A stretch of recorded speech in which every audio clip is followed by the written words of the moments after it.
masukin dalam itu. Tas handphone satu lagi di tas.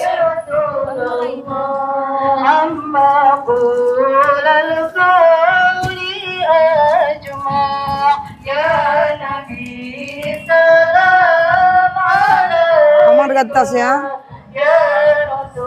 Udah deh. Ntar. Itu deh.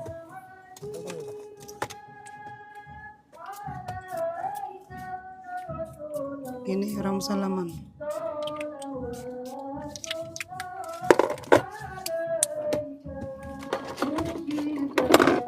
Udah.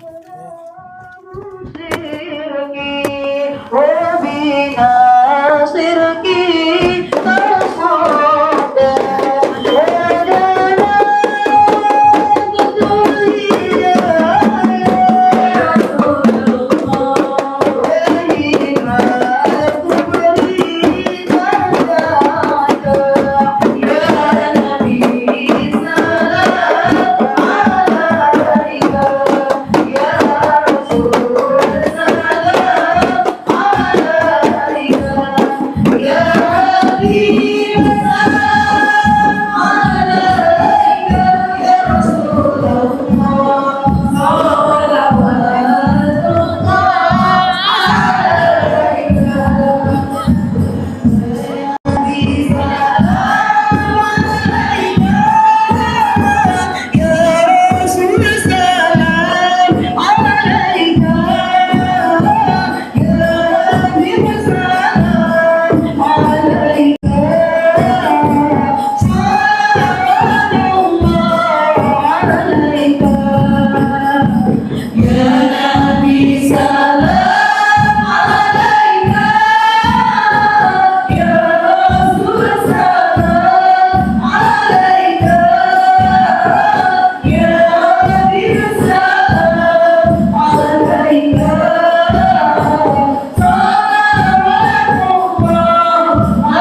Cek satu, cek one satu, cek one. Muslim saja ini dari Masjid Baitul Arab.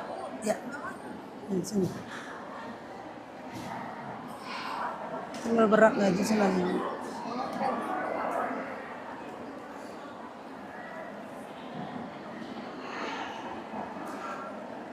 Masya Allah hadir bersama dengan kita Ibu Lurah, Ibu, kemudian Ketua Permata KB. Selanjutnya,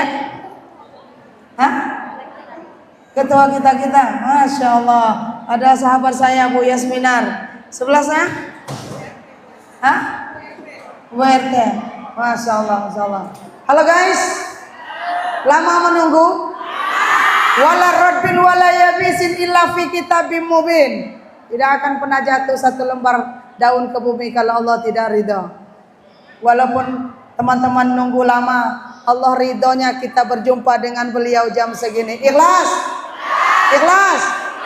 Coba senyum dulu. Ku tengok nyambut tadi udah merengut aja. Udah jam segini ustazah kok baru datang. Sudah zikir sudah? Salawat sudah? Oh sudah. Minum kopi sudah? Apalagi yang belum? Sudah semua? Berapa untuk teman-teman semua?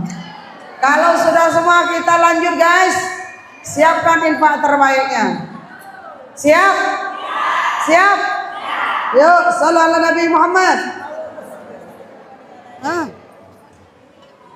Suara seraan. Ayo. Siap cuy. Allahumma barik lana fi Rajab wa Sya'ban wa balina Ramadana wa fir lana dzunubana.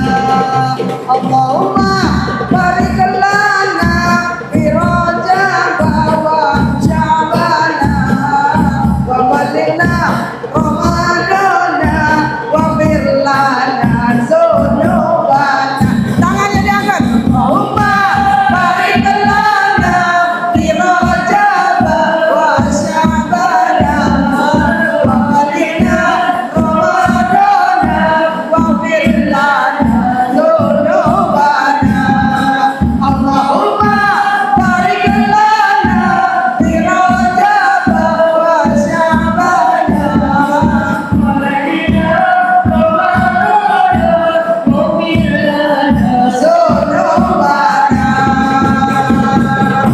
Ayo semua angkat tangan tanpa ada hadrahnya. Sama-sama minta sama Allah keberkahan bulan Rajab, keberkahan bulan Syaban, dan surga Allah sampaikan umur kita hingga bulan Ramadan. Allahumma barik lana. Yang kuat suaranya. Jangan bisa mukul aja. Yang kuat.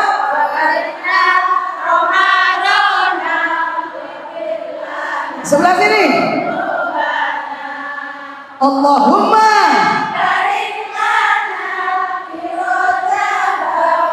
kurang kuat.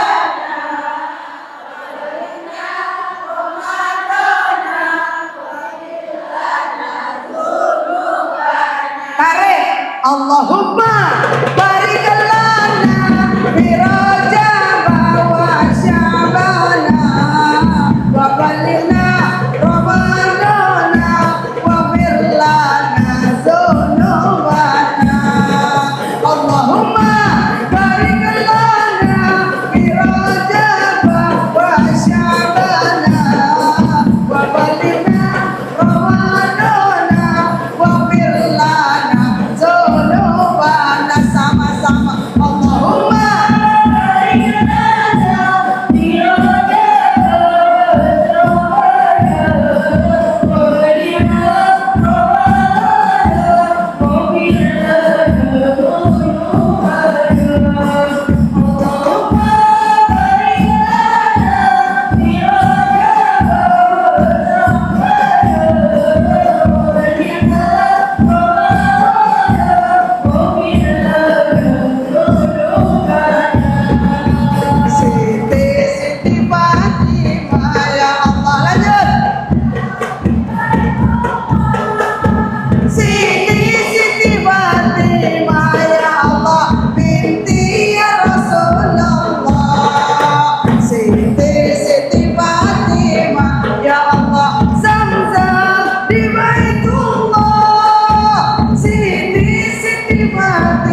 Sallu ala Nabi Muhammad.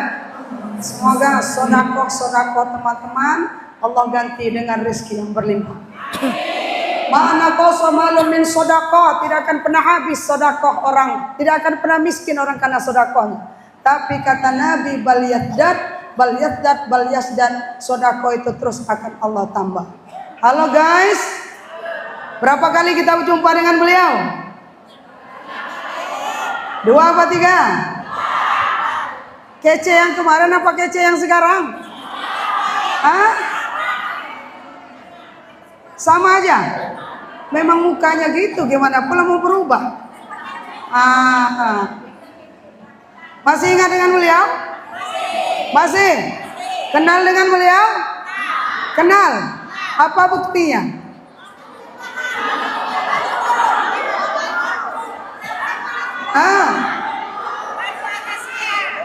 Madu akasia.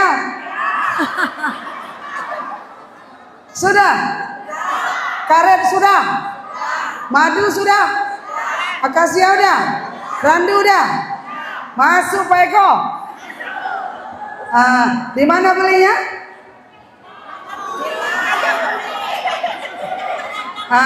Cek keranjang kuning. Di sini pun sudah ready, insya Allah. Baik teman-teman, siap untuk mendengarkan apa yang beliau sampaikan? Beliau adalah Ustazah Dr. Nela Luke M. Hum. Ada yang bertanya, Ustazah itu doktor apa dokter? Kalau dokter tukang suntik, you know? Kalau doktor itu gelar S3, understand? Bukan tukang suntik. Tapi beliau tukang suntik hati kita. Sepakat? Beliau di usia 26 tahun sudah menyelesaikan S3-nya dalam tempo 1 tahun 8 bulan. Keren apa tidak? Ibu-ibu S berapa? S3 juga? S cincau? S teler? Umur 26 tahun sudah bergelar doktor. Beliau doktor muda, Bu. Ibu doktor?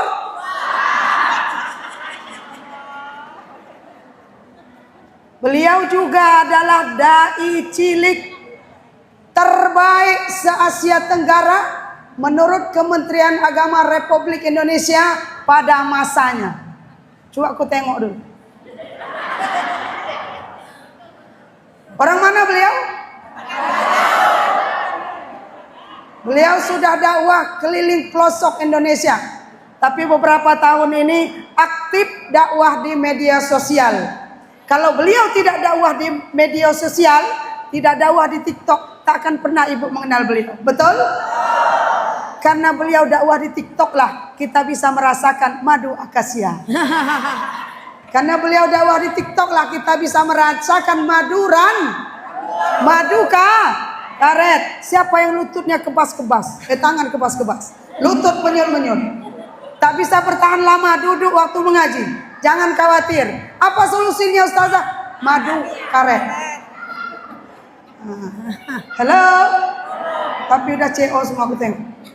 Tinggal CO kedua. Jadi beliau datang ke sini untuk memberikan pencerahan kepada kita semua. Dengarkan baik-baik, jangan ngobrol, boleh ambil foto, boleh live. Tapi ingat, masukkan juga mukaku. Sakit kali hatiku.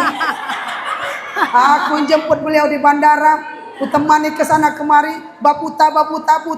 Giliran kayak gini, live tak ada mukaku dimasukkan. Memang agak lain. Padahal yang ngajar hari Kamis siapa di sini? Siapa? Hah? Yang ngajar hari Kamis ini siapa? Gurunya hari Kamis siapa? Giliran beliau datang disambut dengan kompak. Giliran aku datang kayak jelangkung. Datang tadi undang, pulang tadi antar. Giliran beliau ceramah, lab semua. Giliran aku, speech pun ada foto aku diambilnya.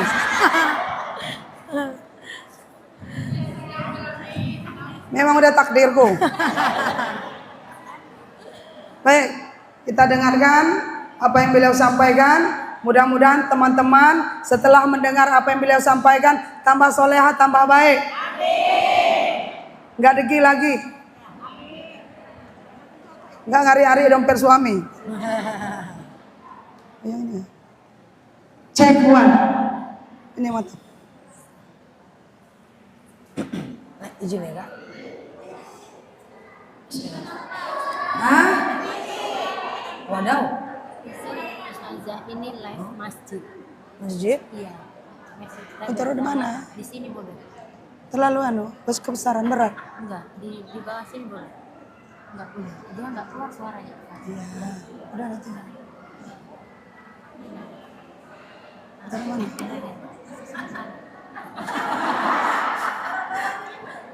Udah. Bawa bisa. Duduk. Dah. Dulu ya. Dulu. Duduk dulu nanti baru berdiri. Mana kakak yang tadi mana? Buat di mana? Ininya labnya.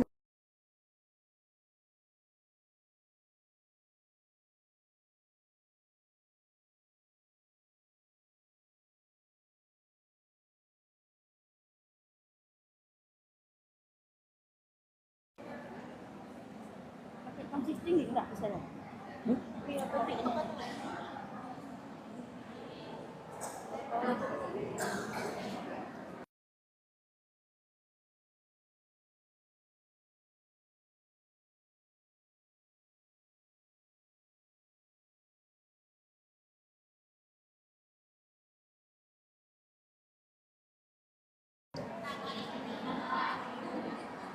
Oke. Tuh, mantap. Mantap. Nanti ganti aja tuh. Ganti. Ganti sama itu. Tiangnya ganti.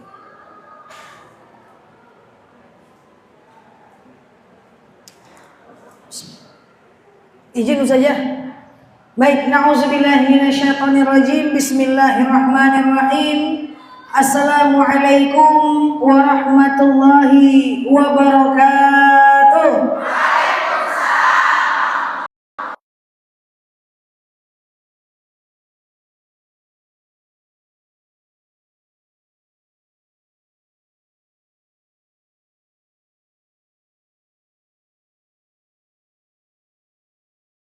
Tazkiratan li ulil qulubi wal absar tabsiratan li zawil albabi wal i'tibar amma ba'd. Kama qala Allah Ta'ala azza wa jalla fi kitabihil karim. Na'udzu billahi minasyaitonir rajim. Bismillahirrahmanirrahim. Ya ayyatuhan nafsul mutmainnah irji'i ila rabbiki radiyatan mardiyah. Fadkhuli fi ibadi wadkhuli jannati al-ayah. Wa kama qala an-nabiyyuna Muhammad ibn Abdullah, man salaka tariqan yaltamisu fihi ilman sa'alallahu bihi tariqan ilal jannah. Al-hadis sadaqallahul azim. Yang saya hargai, saya hormati tokoh masyarakat, Ibu Lurah beserta seluruh jajaran staf yang telah berhadir di tengah-tengah kita. Yang saya hargai, saya hormati semua ibu-ibu yang ada di sini. Warna pink semuanya. Tahu kayak gini pakai pink saya terima. Semoga siapapun kita semua yang hadir, insya Allah Allah sehatkan badan kita. Amin. Allah kuatkan jasad kita. Amin. Allah tambah ruh keimanan kita. Amin. Allah jauhkan kita dari orang-orang zalim. Amin. Allah matikan kita dalam keadaan husnul khatimah. Amin. Allahumma amin. Yang saya hargai, saya hormati kakak saya, teman saya, sahabat saya, guru saya, Ustazah yang alhamdulillah dengan wasilah beliau saya dapat berhadir di tengah-tengah ibu-ibu yang semuanya yang saya sayangi karena Allah. Semua sehat, Bu? Alhamdulillah. Selanjutnya salatan salaman daimaini mutalazimaini ala nabiyina Muhammad ibn Abdullah. Salawat salam kita hadiahkan kepada baginda Nabi. Allahumma salli ala Muhammad wa ala ali.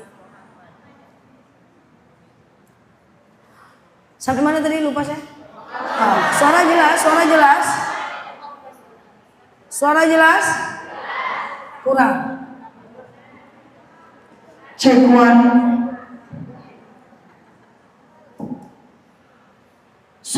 Suara jelas? Sampai mana tadi?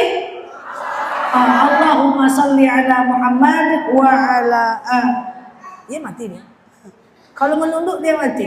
Harus nengok ke atas terus dia. Allahumma salli ala Muhammad wa ala ali Muhammad. Ibu-ibu yang saya sayangi karena Allah, sudah berapa kali ketemu saya?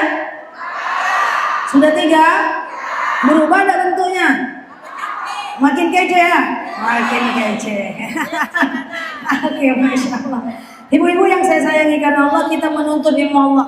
Kita belajar bersama dalam majelis. Saya teringat bahwa orang-orang yang saling mencintai karena Allah, insya Allah dapat memberikan syafaat di hari akhirat. Amin. Orang-orang yang saling menyukai karena Allah, insya Allah nanti akan mendapatkan syafaat di hari akhirat. Amin. Orang-orang yang mereka itu mengikuti seseorang karena Allah, insya Allah nanti saling memberikan syafaat. Amin. Sebelum saya masuk kajian saya teringat yang belakangan ini saya sampaikan. Ini seluruh jemaah Basyairul Khairat. Cek sound, cek sound, cek sound, cek sound, cek sound. Gak ada yang ini. Cek sound. Mas, apa masalahnya nih? Cek. Iya. Sip ketiga. Cek sound. Sip ketiga. Sip ketiga. Ada berapa sip? 3. Nah, aku sampai mana tadi saya lupa saya. Apa? Ya, Basyairul Khairat. Terus ngapain? Oh, ini semua nih jemaah Basyairul Khairat ini di bawah bimbingan ustazah kita ini, insya Allah semuanya ini saling memberi syafaat nanti di yaumil akhir. Amin. Amin. Jadi yang sering saya sampaikan belakangan ini adalah nanti kita itu kan meninggal. Kita hidup, terus meninggal, kita rasakan siksa kubur, terus kita dibangkitkan di padang mahsyar. Di padang mahsyar nanti akan dipertanggungjawabkan semua amal kita yang ada di dunia. Setelah itu lewat jembatan Shiratal Mustaqim. Nah, jembatan Shiratal Mustaqim itu dia lebih kecil daripada batang rambut dan bentuknya berkelak-kelok. Setiap simpang akan ada malaikat yang siap menjentik kita masuk neraka. Ketika nanti kita masuk neraka dulu, Bu. Baru kemudian nanti akan ada syafaat. Misalnya ada jemaah kita yang di dalam neraka 30%. Sehari di neraka 1000 tahun di dunia. 1 detik di neraka 48 tahun di dunia. Ketika masuk neraka nih, separuh nih masuk neraka. Nanti di akhirat saat udah masuk neraka, baru kita nanti saling memberi syafaat. Tujuan saya menyampaikan ini biar kita semangat terus hadir dalam majelis taklim. Amin. Ibu, nama ibu apa, Bu? Bu apa, Bu? Bu Gulam. Mantap kali nama ibu. Potong kambing berapa kemarin, Bu? Siapa nama ibu? Hah? Siapa nama ibu apa? Bu Nurmalis. Nama ibu? Bu Wedi. Salah tanya pula, payah pula nama tetanya. Misalnya nih yang sering saya sampaikan belakangan, ini satu jemaah Basyair, Bu Nurmalis tadi. Nah, ini contoh saja ya. Bu Nurmalis masuk neraka, Ustazah. Contoh, Bu, contoh cuy. Oke. Bu Wedi masuk surga. Sama-sama jemaah Basyair. Ustazahnya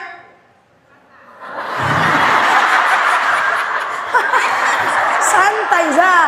Belum, belum.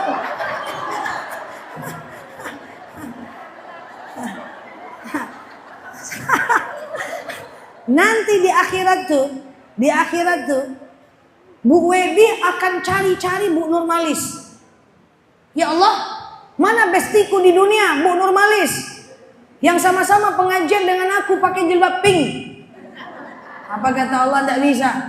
Bu Nurmalis masuk neraka, kamu masuk surga sana.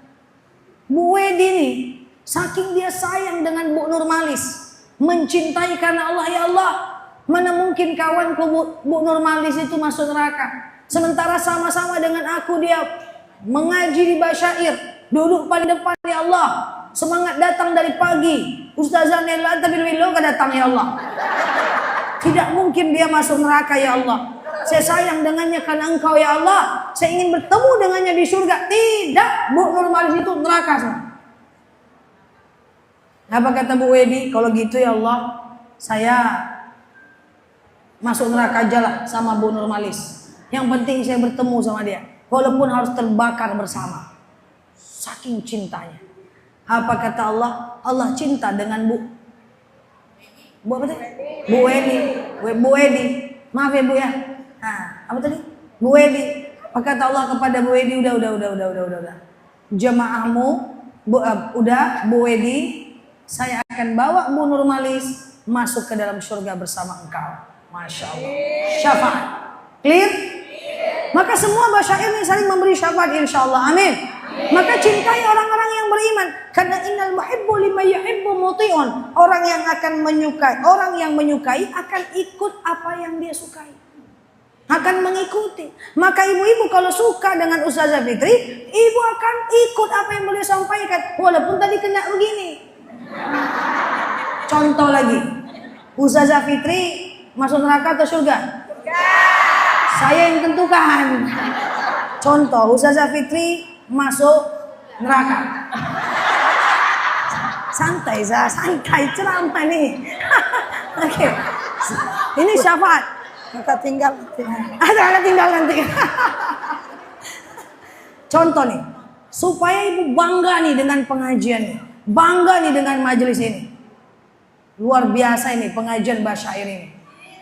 Amin. Ustazah Fitri masuk neraka. Belum selesai Ustazah, santai Ustazah. Kita lanjut.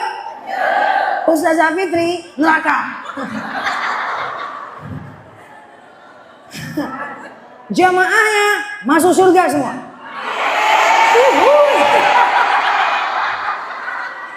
Ntar ditinggal ini.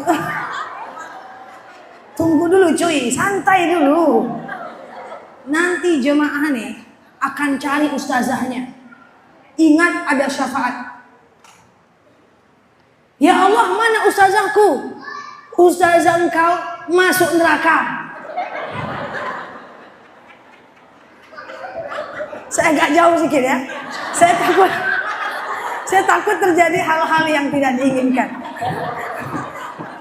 Ustazah engkau masuk neraka. Terus jemaah sedih semua. Gak mungkin ustazah kami masuk neraka ya Allah.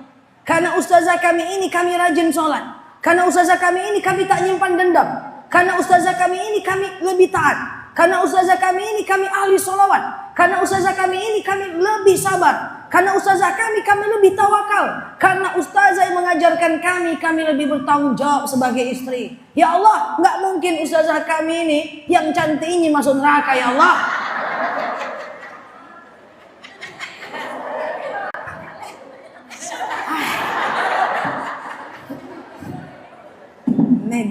Nego. Lanjut ya saya? Lanjut. Terus apa kata Allah? Nggak bisa. Ustazah kalian itu tetap masuk neraka. Nggak mungkin ya Allah. Beliaulah yang menyampaikan syiar kepada kami. Karena beliau kami jadi mengerti ilmu agama. Kalau bukan karena beliau ya Allah, kami udah pasti masuk neraka ya Allah. Kalau bukan karena ilmu beliau, kami udah pasti masuk neraka ya Allah. Masukkan beliau ke dalam surga. Nggak bisa. Ustazah kalian tetap di neraka. Oke ya Allah, kalau gitu kami semua masuk neraka ketemu ustazah kami. Apa kata Allah? Oke. Ustazah kalian masuk surga. Amin. Damai. Kita balik. Jemaah neraka semua. Ustazahnya doang masuk surga. Cocok?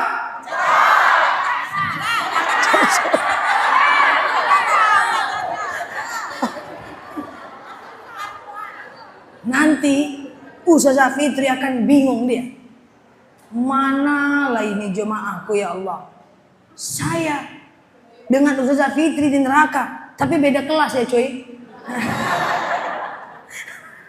Bingung. Mana nih ustazah, jemaah ustazah? Mana ini jemaah basyair ustazah? Mereka bukannya kemarin baik. Waktu saya datang ke Batam duduk paling depan. Angguk-angguk luar biasa. Kok bisa pada masuk neraka ustazah? Ngobrol lah kami di surga. Iya ya. Mana itu jemaah? Akhirnya ayo ya ustazah. Kita negosiasi kepada Allah. Biar jemaah kita itu semua masuk surga. Datanglah kami. Ya Allah. Mana jemaahku ya Allah? Kata ustazah Fitri. Mana jemaah basyair ya Allah? Jemaah engkau itu masuk neraka. Gak mungkin mereka masuk neraka ya Allah. Sementara setiap aku kajian mereka duduk paling depan. Mereka angguk-angguk ya Allah. Mereka selalu mencatat. Salawatnya tetap semangat. Gak mungkin ya Allah. Kalau bukan karena mereka, kami tidak akan mungkin masuk ke dalam surga. Mereka itu orangnya bagus-bagus. Ya Allah, mukanya glowing. 10 tahun yang lalu. Apa kata Allah? Nggak bisa. Jemaahmu itu memang mendengarkan kajianmu, tapi pulang kajian mereka buka aurat, gosip, duduk di kedai, orang nongkrong, ngobrol, gosip. Bukan jemaah ini, tuh jauh sana tuh. Maka mereka akhirnya masuk neraka. Nggak mungkin ya Allah, nggak mungkin. Kalau gitu, karena mereka lah saya masuk surga. Kalau kayak gitu, saya masuk neraka aja bareng mereka. Apa kata Allah? Jangan, Ustazah Fitri, antum tetap di surga. Jemaahmu aku masukkan ke dalam surga. Maka jangan main-main dengan orang yang saling mencintai karena Allah. Jangan main-main dengan sebuah perkumpulan. Bahwa ini kalau tulus betul-betul mencintai karena Allah, kita saling bisa memberikan syafaat. Semoga kita semua dapat memberikan syafaat. Saling mencintai di dunia, saling memberi syafaat di hari akhirat. Maka kalau ada orang bilang kawan itu nggak dibawa mati, salah. Selagi kawannya beriman, mencintai karena Allah. Ciri-ciri cinta karena Allah adalah anta'muruna bil ma'ruf wa tanhauna 'anil munkar. Kalau ada kawan kita ngajak baik, sini. Kalau ada dia ngajak buruk, jangan coy, jangan. Yuk kita balik ke jalan yang benar. Maka itu adalah cinta karena Allah. Maka secara mutlak harus cintai guru-guru kita. Harus hormati, ihtiram kepada mereka. Karena mereka lah salah satu orang yang dapat memberi syafaat di yaumil akhir. Insyaallah. Baik, tidak jadi ceramah Isra Mi'raj, nampak ini surga neraka jadi ini. Maka hari ini waktu yang singkat saya akan membahas tentang hikmah dalam perjalanan Isra dan Mi'raj Nabi besar Muhammad sallallahu alaihi wasallam. Ibu-ibu yang saya sayangi karena Allah. Kalau sekarang kita berjalan dari kota Mekah ke Palestina, itu lebih kurang 1200 sampai 1500 km. Dari Batam ke Jakarta itu lebih kurang 1300 sampai 1400 km. Jadi dari kota Mekah ke Al-Aqsa, ke kiblat pertama orang Islam, Rasulullah melakukan perjalanan Isra. Itu kalau di jalan kaki itu 40 hari pada masanya. Kalau pakai bis 15 jam hari ini. Sementara Rasulullah melakukan perjalanan Isra dari Mekah ke Masjidil Aqsa itu cuma sepersekian detik saja. Nah, saya ambil sisi lain. Rasulullah melakukan perjalanan Isra dan Mi'raj untuk diamankan oleh Allah. Karena kita tahu selama Rasulullah berada di kota Mekah, itu ada orang yang sangat disegani sehingga Rasulullah tidak bisa dibunuh. Siapa dia? Adalah Khadijah. Khadijah itu adalah wanita yang nomor 1 paling kaya di kota Mekah. Orang kalau nggak ada Khadijah, udah pasti Rasulullah udah lama dibunuh, Bu. Tapi karena suaminya adalah Rasulullah, istrinya Khadijah, Abu Lahab, Abu Sofyan, Abu Lahab, Abu itu sangat segan dengan Sayyidatina Khadijah. Segan, Bu. Ibu kalau pergi umroh, nanti di belakang rumah Rasulullah itu ada di belakang rumah Rasul ada mantan pasar seng lama, Al-Maktabah Al-Mukarramah. Itu ibu turun ke bawah sampai ke jam Abroj, shower Zam-Zam. Ibu naik ke atas, turun lagi, mendaki sampai ke hotel bintang 3 Al-Masa di situ, Thaibah di situ. Ibu jalan 3 kilo ke belakang jalan kaki, itu semuanya tanah Khadijah. Sepertiga kota Mekah itu tanahnya Sayyidatina Khadijah. Maka orang segan dengan Khadijah. Abu Lahab, Abu Sufyan, Abu segan dengan Sayyidatina Khadijah. Makanya Rasulullah itu aman selama Khadijah hidup. Mapan Khadijah itu. Luar biasa, kaya raya dia. Jadi kalau ada ibu lebih kaya dibanding suami, Khadijah lah itu. Tapi kayaknya enggak ada Ustazah. Oh kalau gitu kami pengen lah Ustazah kayak istri baginda Nabi. Bisa. Kalau ibu tidak lebih mapan dibanding suami, ibu seandainya ibu cuman makan uang suami, itu Sayyidatina Aisyah lah itu. Ada Aisyah di sini? Ada Aisyah? Cuman makan uang suami ada? Tapi Aisyah pembantunya 9, ibu berapa? Pembantu? Nggak ada pembantu? Atau diri sendiri? Ayah. Itu. Tapi kalau ada di antara ibu-ibu yang bekerja membantu suami, jualan lotek, jualan lontong, jualan mie ayam, jualan sate, itu berarti ibu gayanya Fatimah. Jadi yang Fatimah angkat tangan.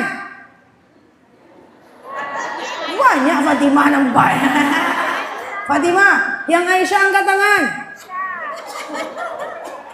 Yang Khadijah nampaknya abu-abu semua ini. Kadang-kadang saya Khadijah Ustazah, kadang-kadang saya Fatimah Ustazah, kadang-kadang saya Aisyah Ustazah. Khadijah tuh luar biasa. Mapan, tapi Rasulullah tidak pernah berharap uangnya Khadijah. Selain Khadijah meminjamkan dan Rasulullah memberikan. Luar biasa. Abu Thalib, paman Rasulullah, memang kawan Abu Jahal, Abu Lahab, Abu Sufyan. Kalian boleh jahatin aku, tapi jangan jahatin ponakanku, kata Abu Thalib. Karena ada Khadijah dan Abu Thalib, Rasulullah aman di kota Mekah. Persoalannya Khadijah meninggal, 6 bulan setelah Khadijah meninggal, Abu Thalib juga meninggal. Rasulullah pengen dibunuh dong. Iya, nggak ada lagi pengamanan. Akhirnya sebelum pindah ke melakukan perjalanan Isra, Rasulullah kabur ke kota Taif. Nyampe di kota Taif, kalau ibu pergi ke Taif, ibu harus ingat satu sejarah. Rasulullah itu pernah dilempar pakai batu, berdarah pelipisnya sampai ngalir darah ke ujung kakinya. Itu bukan di Mekah, di Taif. Rasulullah itu pernah sujud, dilempar kepalanya pakai tai unta, bukan di Mekah tapi di Taif. Rasulullah memasak kurma, mencampurnya dengan air, pergi ke belakang, balik lagi ke tempat itu, udah bercampur kurma dengan tai unta di Taif. Semua Taif, karena orang Taif lebih panas dibanding orang-orang Mekah. Saking panasnya, Rasulullah cuma sanggup 7 hari di kota Taif. Akhirnya Rasulullah berteduh ke sebuah pohon, lalu dia mengibas pelipisnya sendiri, kemudian dia hapus darahnya sendiri. Malaikat Jibril marah. Apa kata Jibril? Ya Muhammad, irfa yadak ila sama. Kau angkat tangan kau ke langit sekarang juga. Kau berdoa kepada Allah agar Allah balikkan bukit Taif ini. Nanti aku yang kerjain. Engkau doa aja dulu, kata Jibril. Jadi Taif itu ibarat mangkok. Di bagian dasar mangkok itu adalah kota Mekah, yaitu Ka'bah, dataran rendah. Makanya Ka'bah itu pasti banjir terus karena dia di dataran rendah. Di ujung mangkok di sini adalah Taif, makanya dia dingin. Jadi dia di puncak bukit. Apa kata malaikat Jibril? Kau angkat tanganmu sekarang untuk supaya Allah hancurkan bukit Taif ini. Nanti aku yang balikkan bukitnya. Kau doa saja, kata malaikat Jibril kepada Allah, kepada Rasulullah. Apa kata Rasulullah? Rabbi ja'al hadza baladan aminan warzuq ahlahu minats tsamarat. Ya Allah, jadikan bukit Taif ini bukit yang aman. Berikan mereka makanan dari segala macam buah-buahan.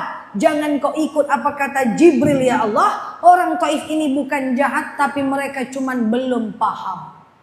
Artinya apa? Rasulullah itu luar biasa cuy. Setiap ada orang yang salah, dia tidak mengatakan kau salah. Kamu bukan salah, kamu cuma belum paham saja. Coba setiap ada orang yang gibahin kita, gosipin kita, kita tenang.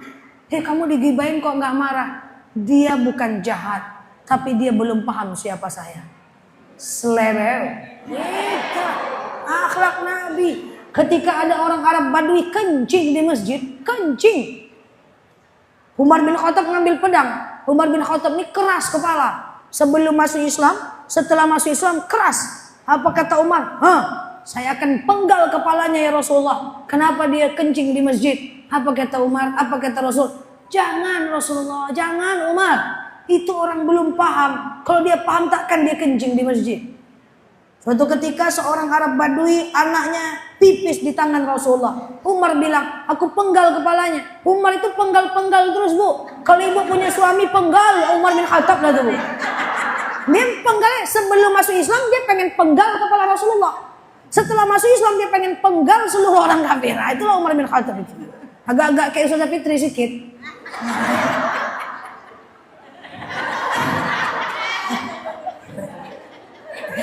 Nah, nanti bisa mohon maaf lahir batin ya. Jadi penggal aja dia terus. Saya akan penggal. Jangan Umar. Ini orang bukan jahat. Ini orang cuman belum paham. Anak bayi kencing di tanganku. Kalau kita lukai, siapa yang bisa mengobati hatinya? Sementara kalau dia kencing di tanganku, aku bisa cuci. Itulah gaya Rasulullah. Akhlaknya luar biasa. Kalau ada orang jahat, dia tidak menghakimi. Dia hanya berkata itu orang belum paham. Kalau dia paham, dia nggak bakal jahat.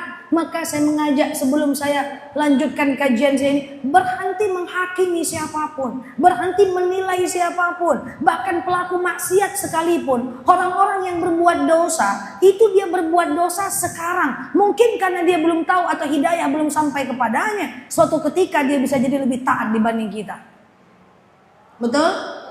Jangan. So, jangan menghakimi. Bangunin suami sholat tuh bangunin aja. Bang, bangun bang. Bangun bang.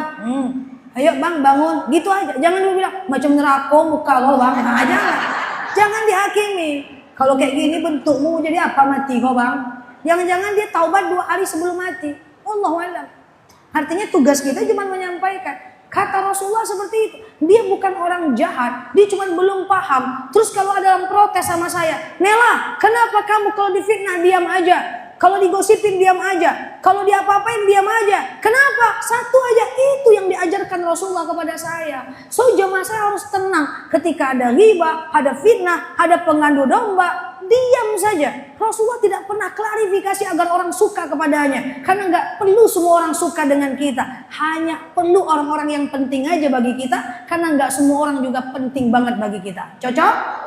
Itu siapa yang ajarkan? Rasulullah. Mana ada Rasulullah? Hei Abu Lahab, Abu, sini bu. Percayalah sama aku bu. Aku nggak kayak gitu kok bu. Ngapain? So what gitu loh. Iya. Siapa yang ngajarin gitu? Akhlak baginda Nabi. Tidak pernah menghakimi. Hanya mengajak, ya Allah. Andaikan orang Taif itu tahu, dia pasti ikut aku ya Allah. Karena dia tidak tahu aja ya Allah. Kasih dia hidayah. Itu aja. Simple. Maka betul. Rasulullah itu innamal bu'istu liutammima makarimal. Akhlak nomor 1 bu. Lah kalau kita punya ilmu doang nggak punya akhlak mau apa bu? Oh Ustazah Nela S1, S2, S3, S cendol, S tontong. Tapi seandainya ada kesombongan siapa yang suka bu betul? Orang yang berilmu kalau tidak punya akhlak maka dia akan jadi orang yang sombong. Dia akan jadi orang yang membenarkan dirinya dan menyalahkan orang lain. Orang yang berilmu tapi nggak punya akhlak dia akan menganggap semua orang ini bodoh semua. Cuma dia yang pintar sendiri. Orang yang berilmu kalau nggak punya akhlak nggak akan mengerti tentang konsep bagaimana mengasihi. Karena dia cuma tahu dia aja yang pinter. Maka akhlak nomor 1. Bukan kekayaan, bukan ilmu pengetahuan. Kaya emangnya orang numpang makan sama kita. Oh kita pamerin nih mobil saya bagus. Nih rumah saya bagus. Orang numpang makan. Enggak bu. Ilmu kita paling bagus. Apakah orang suka? Belum bu. Artinya apa? Yang diinginkan oleh orang adalah bagaimana kita menghargainya, bagaimana kita mencintainya, bagaimana kita membantu mereka sehingga kita bisa mengikuti akhlak Rasul. Tak sekolah pun kita orang suka. Betul? Cocok? Pulang lagi terlanjut. ketika meninggal Sayyidatina Khadijah. Baru meninggal Ustazah, lama ceramah ini lagi Ustazah. Meninggal pula Abu Thalib, Rasulullah kabur ke Taif. Akhirnya Rasulullah itu menjadi ingin dibunuh. Baru seminggu balik lagi ke kota Mekah, baru melakukan perjalanan Isra dan Mi'raj. Saya jelaskan. Dari kota Mekah ke Masjidil Aqsa 1500 kilo. Rasulullah pergi bersama buruk. Kenapa buruk? Karena buruk adalah hewan berbadankan cahaya yang ukurannya lebih kecil dari unta, lebih tinggi daripada keledai. Yang kalau dia mendaki, maka tangan depannya akan mengecil. Kalau dia menurun, tangan belakang, kaki belakangnya akan mengecil. Sehingga Rasulullah tidak merasakan miring sama sekali. Kecepatan cahaya buruk itu 200.000 km per detik. Di tempat Ka'bah, dalam bukunya Terpesona di Sidratul Muntaha dijelaskan, Rasulullah diganti dengan badan yang sama dengan badan buruk, 200.000 km per detik cahaya. Rasulullah ganti dengan badan cahaya. Nanti nyampe di rumah, hidupkan senter, tek, langsung sampai di situ cahayanya, betul? Itu badan cahaya.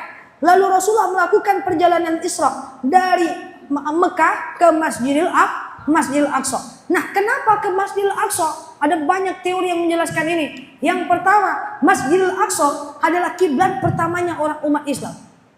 Yang kedua, Masjidil Aqsa ini setentang dengan Sidratul Muntaha. Sehingga buruk itu nggak perlu berkelok-kelok. Karena dalam riwayat dikatakan buruk itu nggak bisa jalan kelok. Dia cuma tembak lurus ke atas adalah Sidratul Muntaha. Sebagian mengatakan kenapa mesti Masjidil Aqsa? Karena Masjidil Aqsa setentang dengan padang mahsyar. Intinya tinggal tembak lurus atas. Paham sampai sini? Ketika Rasulullah melakukan perjalanan Isra dari Mekah ke Madinah, Isra, Mi'raj ke Sidratul Muntaha, perjalanan Isra 1500 km, Rasulullah menjalankannya kurang dari 1 detik, nyampailah di Masjidil Aqsa. Itu kiblat pertama orang Islam.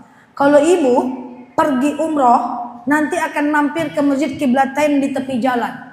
Kenapa dikatakan Masjid Kiblatain, Masjid 2 kiblat? Karena di masjid itu Rasulullah sholat sholat asar menghadap ke Masjidil Aqsa. Sedang sholat, langsung turun wahyu dari Allah. Qad nara taqalluba wajhika fis sama falanuwalliyannaka qiblatan tardaha fawalli wajhaka syatral masjidil haram. Lagi sholat asar menghadap ke Aqsa, kiblat pertama orang Islam. Lagi sholat disuruh pindah ke Masjidil Haram. Rasulullah bingung, pindah enggak ya, pindah enggak ya. Bayangkan, lagi sholat turun wahyu, apa enggak bingung Rasulullah? Ibu lagi sholat datang paket, bingung ibu. Lanjut enggak ya, lanjut enggak ya. Yang datang akasia pula. Masuk Pak Eko. Masuk Pak Eko.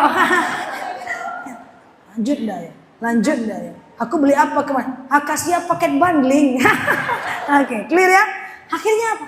Rasulullah pindahkan badannya ke Masjidil Haram. 2 rakaat menghadap Aqsa, 2 rakaat menghadap Masjidil Haram. Makanya namanya Masjid Kiblatain, Masjid 2 kiblat. Nanti kalau pergi umrah dengan Ustazah Fitri, boleh mampir ke masjid itu, sholat 2 rakaat dalam Masjid Kiblatain, tapi jangan 2 pula kiblatnya, 1 aja. Nah, jadi Aqsa itu tembak lurus ke Sidratul Muntaha, tembak lurus ke padang mahsyar. Masjidil Haram ke Masjidil Aqsa. Di Masjidil Aqsa Rasulullah berhenti transit menuju Mi'raj. Saya ambil contoh pura-puranya ini Masjidil Aqsa. Rasulullah kalau ibu pergi ke Masjidil Aqsa, itu di samping Masjidil Aqsa ada tempat parkir buruk. Di samping masjid, katakan di rumah itu. Ya nanti akan ditunjukkan kepada kita. Ini tempat parkir buruk. Dulu buruk parkir waktu Rasulullah transit menuju Mi'raj. Lalu ibu masuk ke Masjidil Aqsa yang di atasnya itu ada warna kuning ya, kubah kuning ya. Pernah lihat ya? Itu kalau ibu masuk ke Masjidil Aqsa, itu di bawah kubah, coba lihat kubah. Kubah. Pintar anak mama. Pas di bawah kubah, itu ada bolong goa di bawah. Ada bolong goa di bawah. Di atas ini ada batu yang menggantung dari bumi. Kalau ibu pergi ke Aqsa itu isinya. Ibu pergi ke bawah, ada goa lubang. Ibu bisa sholat di dalam goa itu. Saya menemukannya lubang batu. Dan di atas ini, di tengah ini, dekat CCTV sampai ke situ, itu ada batu gantung. Apa sejarahnya? Sangat dipercaya. Ketika Rasulullah mampir ke Masjidil Aqsa, buruk beliau parkirkan. Lalu beliau sholat 2 rakaat memimpin sholat seluruh para nabi di Masjidil Aqsa. Riwayat mengatakan cara sholatnya adalah cara sholat Nabi Daud. Tapi apa bentuk sholatnya tidak ada penjelasannya. Karena belum ada perintah sholat, karena ini baru mau Isra dan Mi'raj. Maka Rasulullah ketika sudah memimpin sholat, lalu kemudian beliau pergi ke tengah Kubah itu untuk berangkat dengan buruk ke Sidratul Muntaha. Sehingga batu dari bumi itu pengen ngikut. Tidak Allah izinkan jadi gantung. Paham? Batu dari bumi itu tanggal. Akhirnya terbentuk lubang di bawah. Akhirnya gantung. Allah tidak izinkan. Nah, di samping batu gantung itu ada tiang. Yang di dalamnya ada batu. Yang kalau kita masukkan tangan kita ke dalam. Masya Allah. Lalu kita cium. Bau itu wangi. Batu itu wangi sampai sekarang. Dipercaya bahwa di batu itu, ketika Rasulullah melakukan perjalanan Mi'raj, terjatuh jenggotnya di batu itu, wangi sampai sekarang. Nanti kalau pergi Aqsa bisa lihat. Amin. Itu. Nah, jadi Kubah itu adanya belakangan. Nah, dibuat setentang dengan batu menggantung tadi. Masya Allah. Ngapain Rasulullah pergi ke Masjidil Aqsa? Rasulullah ingin menjemput syariat, menjemput perintah sholat. Rasulullah bertemu dengan para nabi-nabi. Nabi Musa sangat sayang dengan Rasulullah. Awalnya 50 kali sehari semalam Nabi Musa berkata kepada Muhammad, "Ya Rasulullah, kau tak bakal sanggup. Percayalah, aku nabi senior. Umatku 50 kali sehari semalam tidak sanggup sholat." Kalau begitu kurangin jadi 10, kurangin jadi 5 kali sholat. Nabi Musa pun berkata, "Aku tahu, walaupun sholatmu dikurangkan 5 kali, pasti umatmu tetap banyak akan lalai untuk sholatnya." Tidak ada banyak orang yang mengatakan Rasulullah itu pergi ke Sidratul Muntaha untuk bertemu dengan Tuhannya. Saya sampaikan, tidak ada satu para nabi pun yang berhasil ketemu Tuhan. Saya ulang, tidak ada satupun para nabi yang berhasil ketemu dengan Allah. Nggak ada. Banyak para nabi yang pengen ketemu dengan Allah, tetapi tidak ada yang berhasil. Saya cerita 3 nabi saja. Yang pertama Nabi Ibrahim. Nabi Ibrahim minta kepada Allah, "Ya Allah, hari ini tunjukkan aku mana wajahmu ya Allah. Supaya aku bisa membuktikan dalam dakwah bahwa engkau nyata, engkau ada." Apa kata Allah? "Lantarani, kau tidak akan pernah melihat aku." Caranya gimana ya Allah? Caranya gini aja. Kau ambil 4 burung yang ada di depan matamu. Tangkap. Ditangkap oleh Nabi Ibrahim. Kau cincang-cincang burung itu sekarang. Dicincang-cincang. Oke? Kau lihat sekarang. Aku akan hidupkan lagi. Dan ku terbangkan lagi burung itu. Dilihat, diterbangkan burung itu. Jadi Allah tidak memperlihatkan wajahnya. Allah cuma perlihatkan kekuasaannya.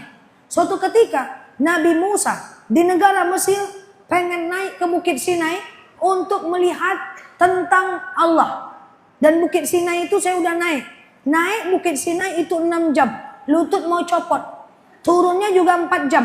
Lutut copot. Tapi saya kepengen kali menengok di mana goa Nabi Musa. Di mana para nabi ingin bertemu dengan Tuhannya. Itu di perbatasan Israel, Yerusalem dan Palestina.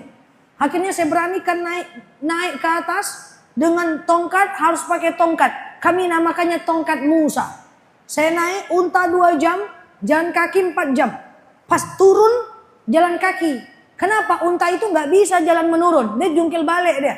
Kalau jalan naik dia bisa. Unta tuh kayak ibu, kalau dia turun tuh jelungkang dia. Turun, copot bu. Sakit yang tersakit saya rasakan dalam hidup saya adalah sakit turun dari Gunung Sinai. Akhirnya itulah pertama kali saya sholat duduk. Sholat duduk saya bu di tengah-tengah gunung. Sakit. Karena curam. Tidak seperti gua Bukit Sur yang saya sudah naik. Tidak seperti gua Hiro. Ya, tapi sekali bolehlah. Naik saya ke atas. Sekeliling itu gunung-gunung. Saya teringat sebuah kisah ketika Nabi Musa ingin bertemu dengan Tuhannya. Apa kata Nabi Musa? Ya Rabb, hari ini wajhik, tunjukkan aku yang mana mukamu ya Allah. Apa kata apa kata Allah? Lan tarani, kau tidak akan pernah lihat aku. Walakin unzur ilal jabal, tapi kau lihat gunung-gunung sekeliling kau. Dan saya lihat gunung itu. Saya tahu sejarahnya, saya juga ikut lihat gunung-gunung itu. Oke, dilihat oleh Nabi Musa. Apa kata Allah? Saya akan hancurkan gunung itu dan kemudian saya akan kembalikan lagi bentuknya seperti semula. Terbayang saya, gunung inilah dulu yang dihancurkan oleh Allah dan dikembalikan kepada bentuk semula. Jadi cara Allah memperlihatkan dirinya cuma itu saja. Suatu ketika Nabi Musa berkata kepada Jibril, Jibril ini kan delegasinya Allah. Ya Jibril, kasih tahu aku, bilang sama Allah aku pengen lihat Allah. Apa kata Jibril? Oke, aku sampaikan dulu kepada Allah. Lalu Jibril menyampaikan kepada Allah sampai kepada Nabi Musa di lubang Musa. Kemudian Jibril hanya berkata kepada Nabi Musa, "Hei Nabi Musa, Allah tidak menjawab apakah bisa memperlihatkan wajahmu kepada engkau, wajahnya kepada engkau atau tidak. Allah hanya menyuruh engkau memegang satu bejana. Bejana berisi air, gelas, bukan ketutup kayak gini, gelas. Kau pegang ini kata Allah sampai Allah perintahkan untuk ditaruh." Oh gitu Jibril, ya kau pegang terus. Ini bejana tidak ada tutup kayak gelas berisi air. Dipegang terus oleh Nabi Musa. Pegel tangannya. Nanya lagi ke Jibril. Ya Jibril, kayak mana ini? Kapan mau ditaruh? Belum lagi ada perintah dari Allah cuy. Santai dulu. Udah pegel. Lama kelamaan tekantuk Nabi Musa. Terjatuh air itu. Apa kata Nabi Musa? Ya Jibril, kaifa hada? Gimana nih Jibril? Gimana ini ceritanya Jibril? Ini air ini jatuh. Apa kata malaikat Jibril? Itulah ibarat Allah. La ta'khuzuhu sinatu wala naum. Allah itu tidak sama dengan makhluknya. Beliau tidak mengantuk dan tidak dengan tidur. Ketika bayangkan, bisa engkau bayangkan, yaitu bejana tadi adalah bumi, bejana tadi adalah semesta. Seandainya Allah tidur, maka akan terjatuh dan akan hancur seluruh dunia ini. Artinya Allah tak akan pernah kau lihat. Allah hanya bisa kau lihat kekuasaannya. Masya Allah. Jadi peristiwa Isra dan Mi'raj salah kalau ada orang bilang Rasul ketemu dengan Allah. Tidak ada satu pun para nabi yang ketemu dengan Allah. Kalau ada berarti Allah sama dengan manusia. Terlihat sementara Allah mukhalafatul lil hawadis, berbeda dengan makhluknya. Tapi Rasulullah cuman menjemput perintah salat. Salat saya jelaskan beberapa menit. Berapa kali sholat yang paling wajib? 5. Saya ulang-ulang lagi. Sehari Allah kasih kita waktu sholat, waktu hidup berapa jam? 24 jam. Sholat 5 kali itu kalau cuman kul-kul aja. Dari saya kesini kemarin sampai sekarang masih kul-kul aja semua nampak ya. Nggak berubah. Kalau cuman kul-kul aja. Berapa menit? 5 menit kali 20 kali 5 berapa menit? Allah cuman minta 10% dari waktu kita. Maka itu pun kita sholat terpaksa. Sholat 5 kali sehari semalam terpaksa. Itu pun pikiran kita kemana-mana. Coba. Kan ngeri itu bu. Terus pengen hidup kita enak. Mana bisa besti. Orang yang sholat pikirannya kemana-mana, ibaratnya kayak gini. Ibu lagi bicara dengan teman, saya cerita dengan Ustazah Fitri, atau Ustazah Fitri cerita dengan saya. Ustazah Fitri ceritanya sampai kemana-mana nih, sampai kemana-mana ceritanya. Saya mendengarkan ceritanya sambil main HP. Kira-kira Ustazah Fitri suka nggak? Boleh, tapi dia nggak suka pasti. Itu ibarat sholat. Kalau pikiran kemana-mana, boleh, tapi Allah nggak suka. Suami ibu pulang ke rumah, lalu nemenin kita temani dia makan siang, sambil main handphone. Dia boleh, tapi dia nggak suka. Paham? Maka berapa usia ibu nih? Mau tahu pula saya? Udah lansia semua. Patutlah madu akasia laku di sini. Masuk Pak Iko ya. Berapa usia ibu? Dari tadi udah pindah nampak tuh lututnya kena kesemutan. Udah kode ini nyuruh saya berhenti atau kesemutan ini ya. Kalau kita udah usia 50, 60, coba kita hitung berapa kali dalam hidup kita khusyuk dalam sholat. Allahu Akbar. Sami Allahu liman hamidah. Tadi kompor udah mati dah ya, udah mati dah ya. Udah mati dah, intip sikit. Oh udah. Allahu Akbar. Sami Allahu liman hamidah. Paket. Udah gitu terlalu kreatif. Dibesarkannya pula suaranya. Allahu Akbar. Mana bisa? Kita banyak lalai. Kalau yang lalai sudah jelas lalai. Tapi yang enggak lalai tidak pula khusyuk. Beberapa waktu yang lalu saya makan siang dengan teman saya. Hei, sholat yuk. Berjemaah kita. Tunggulah dulu Nel. Ngapa gitu? Aku pakai make upnya. Apa hubungan sama make up? Ya kan make upku waterproof. Anti air, anti haters, anti baper. Saya bilang make up waterproof, tidak boleh dibawa sholat, tidak sah wudunya. Kan kau bisa hapus dulu, pakai Garnier. Hapus dulu, baru nanti kamu sholat. Nanti lah Nel, nanti apa? Saya kodo aja nanti di waktu asar kata dia. Saya bilang kodo. Nel, kata dia, coba kau ucapkan sesuatu agar aku mau sholat bersamamu. Oh tentu saya kasih kultum. Saya bilang, hei kamu pakai make up, kamu nggak mau sholat, bahkan kamu terlalu kreatif mengkodo-kodo-kodo. Makanya saya jarang sampaikan soal kodo-kodo, kasih kodo aja terus nampaknya. Males kodo-kodi, nggak pernah, jarang saya mau nanggapi. Karena masyarakat kita nggak siap, dia kira malas bisa kodo, dia kira bermakeup bisa kodo. Ini orang terlalu kreatif. Saya bilang dulu Nabi Iblis tidak mau sujud kepada Adam karena kesombongan dirinya. Tapi engkau, bukan engkau ya, masih salah. Ini teman saya yang ini di sini. Dia kan minta, tolong kasih satu kalimat yang bikin aku mau sholat, kan gitu kan?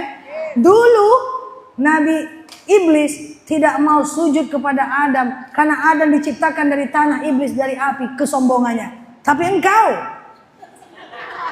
saja, saja. Tapi engkau tidak mau sujud kepada Allah karena make upmu. Kira-kira lebih ngeri engkau pada iblis.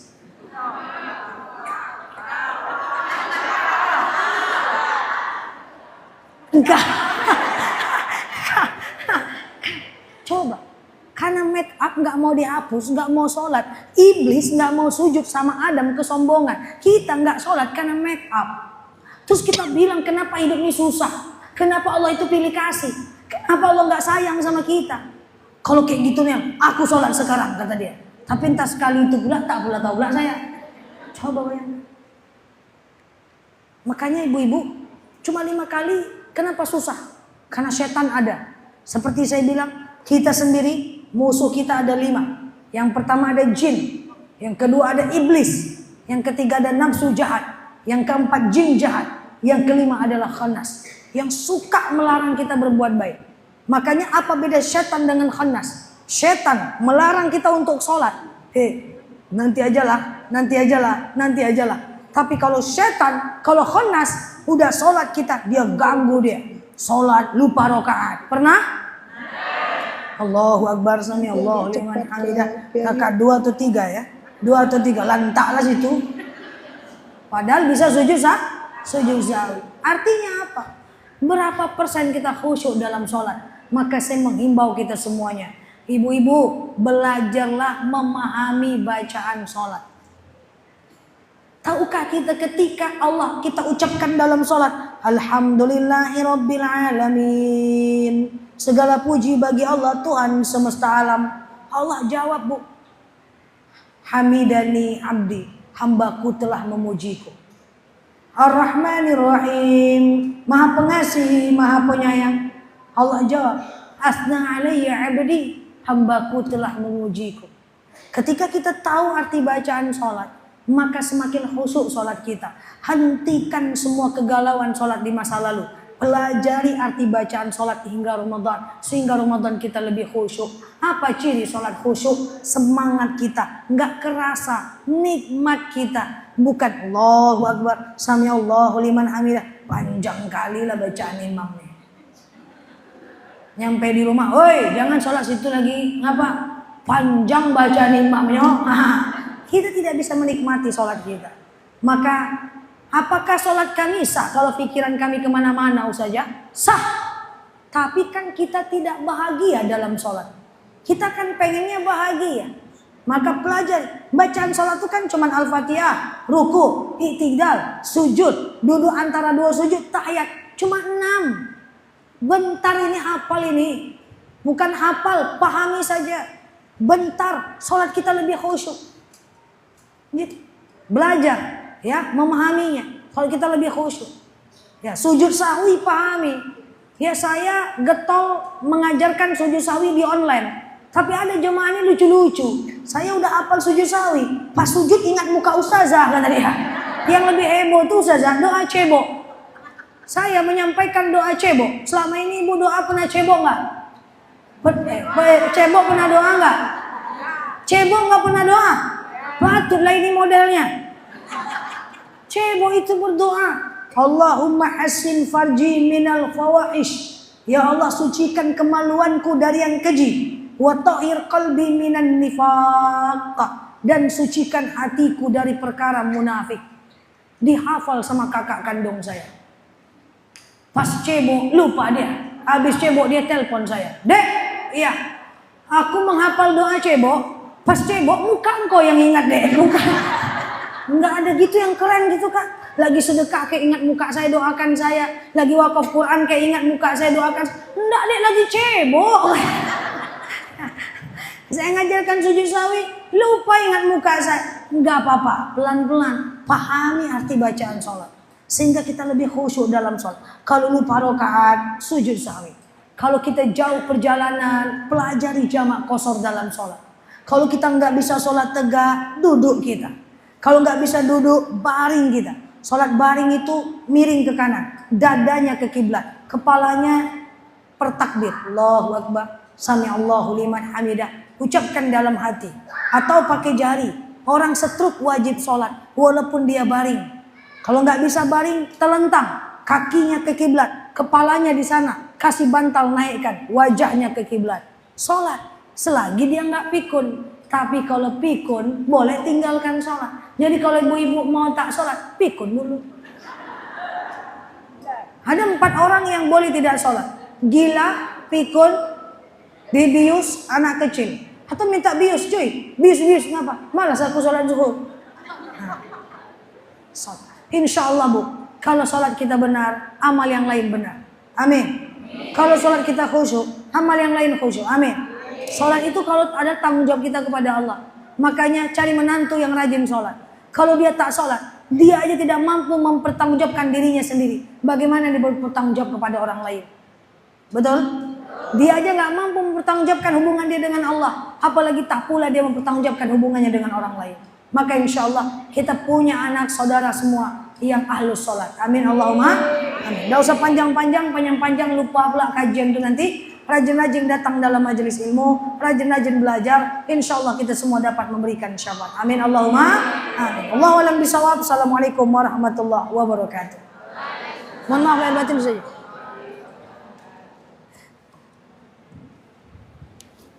Niat saya kalau beliau ke Batam, saya mau bully beliau. Rupanya terbalik, saya yang kena bully. Agak lain kau tengok. Gimana ibu? Masuk? Yang masuk yang mana? Yang masuk ya. Sudah paham? Baik. Karena sudah paham, ngapain lama-lama lagi? Balik kita lagi. Cocok? Sepakat? Gas? Kita tutup dengan doa kalau gitu. Betul. Baik, kita akhiri dengan doa ala hazihi niyah al-Fatihah.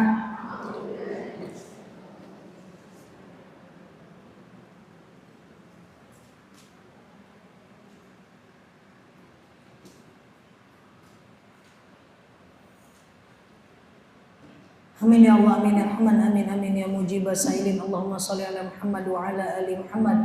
Allahumma inna nas'aluka ridhaka wal jannah, na'udzubika min sakhatika wan nar. Allahumma inna nas'aluka salamatan fi dinina, afiatan fi jasadina, ziyadatan fi ilmina, barakatan fi rizqina, taubatan qabla al-maut, rahmatan indal maut, maghfiratan ba'da al-maut.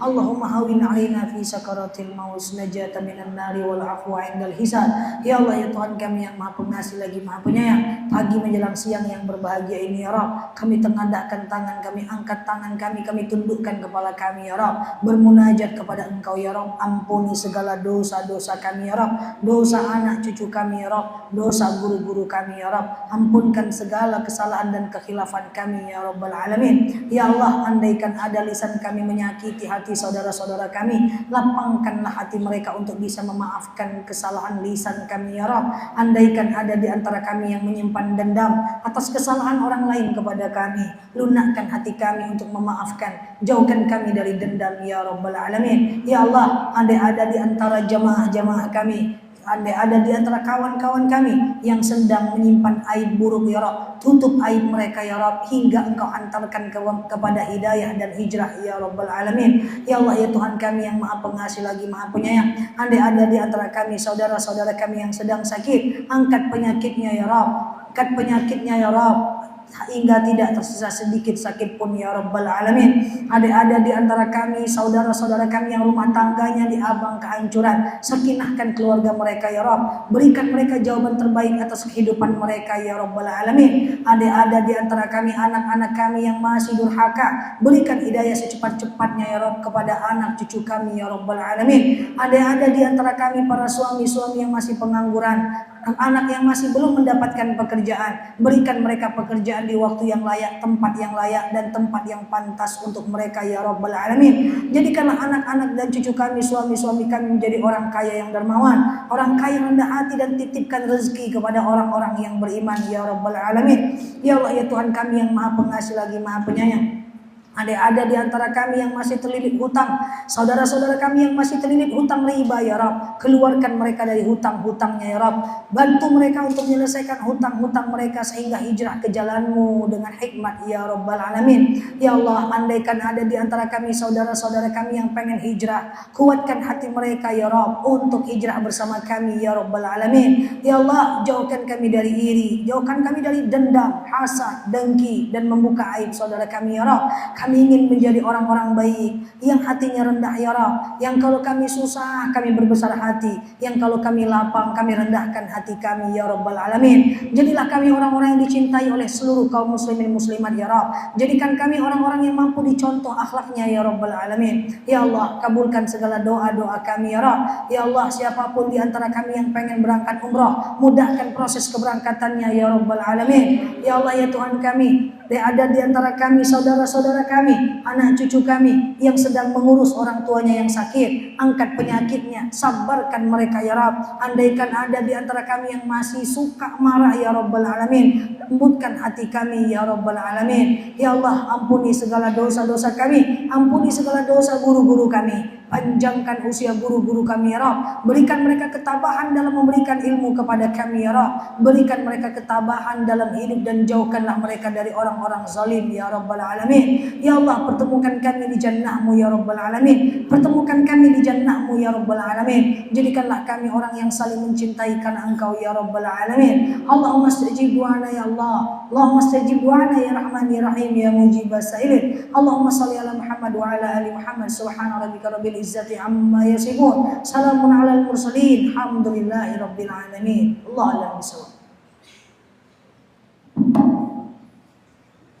Bunga telur bawa keluar, nanti dibagi ketika keluar.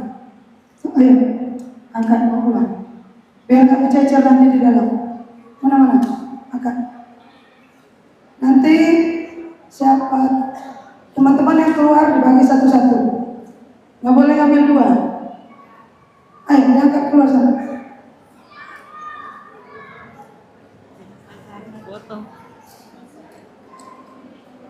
Ini, keluar. Baik teman-teman, tunggu dulu, duduk dulu. Udah? Kita tutup majelis pada pagi hari ini. Selanjutnya kita akan lanjut ke Sungai Beduk. Subhanakallahumma wa bihamdika asyhadu an la ilaha illa anta astaghfiruka wa atubu ilaik. Kami ucapkan terima kasih kepada guru kita Ustazah Dr. Nela Lufi yang telah memberikan pencerahan kepada kita semua. Insyaallah kita akan jumpa lagi pada zuhur dan juga pada asyar. Wassalamualaikum warahmatullahi wabarakatuh.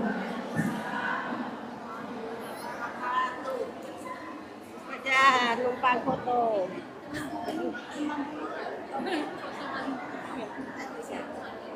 Teman-teman, saya tutup dulu ya.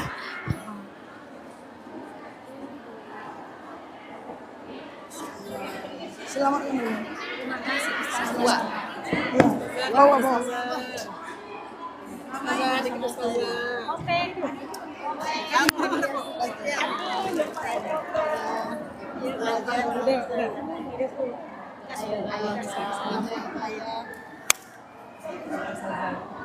Kejang. Dulu. Kanyang. Kejang. Kejang makannya. Kanyang. Sebentar ya.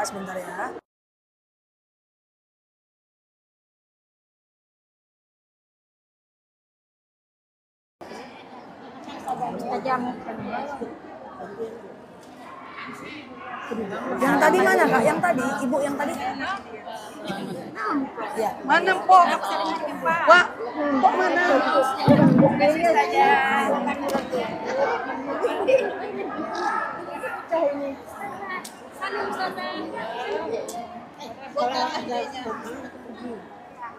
Ada, mobil. Kita berkahnya saja. Iya, mari Bu. Tanda salim saja. Iya, mari ya Bu. Siap. Terima kasih ya. Siap. Taza. Oke, sudah ya. Beliau pun balik dulu ya. Kali foto Taza. Ambil sini. Salim. Ya, salam aja Bapak salam. Ini Riris. Nah, Ada Iris. boleh geser di sini. Sehat ya. Iya, sehat ya. Sehat. Ya, semangat ya. Ya, semangat. Ya, siap. Saya ada gambar sebentar. Iya. Bukan baru ya. Ayo lo sini deh. Kasih jalan dulu, kasih jalan kali aja. Kasih jalan ya, kasih jalan. Jalan dulu sayang. Kasih jalan. Ya. Jalan dulu. Ya udah ustazahnya mau pulang. Aku tengok kamera, mohon.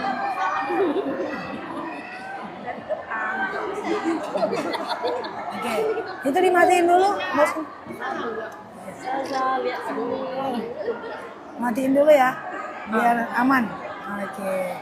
Ya. Oke guys, kita matiin dulu ya teman-teman ya. Oke. Takut. Bentar ya. Wait, anak closing dulu bentar biar aman. Bentar ya. Bentar. Oke. Teman-teman, aku matiin dulu ya. Takutnya hirup pikuk dianggap kayak kerusuhan pula nanti. Kita akun lagi siaga satu nih ya. Kita tutup dulu ya. Oke, thank you semua. Subhanakallahumma wa bihamdika nasyhadu an la ilaha illa anta nastaghfiruka wa natubu ilaik. Nyaloki di sini sampai paham. Assalamualaikum warahmatullahi wabarakatuh. Takut kelihatan kayak dianggap kerusuhan pula. Halo semuanya, bye-bye. Lagi. Halo guys. On friend. Ya. Oke. Bye-bye. Oke, Zah. Oke ya. Udah. Makasih ya, makasih semua yang udah mampir ya.